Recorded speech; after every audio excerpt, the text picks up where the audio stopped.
নিশ্চয় হ'ব। এইটো আচলতে মোৰ তেজৰ সম্পৰ্ক, এইটো মোৰ কোনো মানে ধৰক কিবা এটা বিবেচনাৰ কথাই নহয়। মই দল কৰিছোঁ, মই ভাৰতীয় অসম গণ পৰিষদ দলৰ এজন কৰ্মী হিচাপে। তেখেত হ'ল ভাৰতীয় জনতা পাৰ্টীৰ কৰ্মী, মই অসম গণ পৰিষদ দলৰ কৰ্মী। গতিকে দলৰ যিটো মানে ধৰক এইটো দলৰ যিটো সাংগঠনিক স্থিতিৰ যিটো ধৰ্ম, সেইটো ৰক্ষা কৰি ঊৰ্ধ্বতম কৰ্তৃপক্ষ যদি আমাক যদি সেই সুবিধা দিয়ে, মই ভাতৃ হ'লেও মই প্ৰতিদ্বন্দ্বী হ'বলৈ আজি তাৰিখতো প্ৰস্তুত।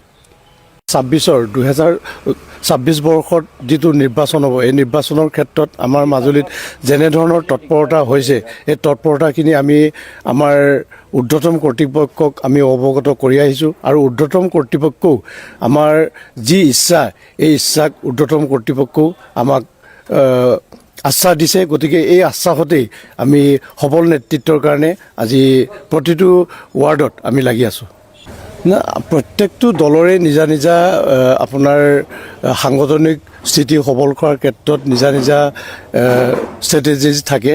ঠিক তেনেদৰে আমাৰ অসম গণ পৰিষদ দলেও তেনেধৰণৰ আমি অলপ হেৰি কৰিছোঁ। আৰু এইটোও ক'ব লাগিব যে আজি অসম গণ পৰিষদ দল, সন্মিলিত গণশক্তি আৰু ভাৰতীয় জনতা পাৰ্টীৰ ক্ষেত্ৰত মিত্ৰতাৰ যিটো সোৱাদ, এই সোৱাদটো কিন্তু আমি নাপালোঁ।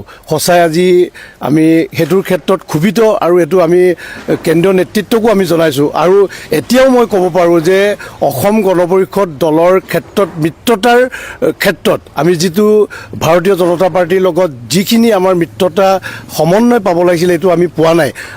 আৰু এটা কথা ক'ব পাৰি, সিদিনাখন আমাৰ ভাৰতীয় জনতা পাৰ্টী মিত্ৰতাৰ ক্ষেত্ৰত আমাক 300 আপোনাৰ অৰুণোদয় ফৰ্ম দিছিলে। আৰু এই অৰুণোদয় ফৰ্মটো দিয়াৰ পিছত আমাক এনেকুৱা এটা ভেকু ভাওনা কৰিলে যে ভাৰতীয় জনতা পাৰ্টীৰ পৰা যিসকল অৰুণোদয় ফৰ্ম দিয়া হ'ল, তেখেতসকলৰ পইচাবিলাক অলৰেডি একাউণ্টত সোমালে। কিন্তু আমাৰ মিত্ৰ দল হিচাপে আমি 300 ফৰ্ম যিটো জমা দিছিলোঁ, এইটো আজি তাৰিখলৈকে আমাক পইচা কোনো সোমোৱা নাই, আৰু পৰ্টেলতো সন্নিৱিষ্ট হোৱা নাই। এইটো কিন্তু দুখৰ বিষয়।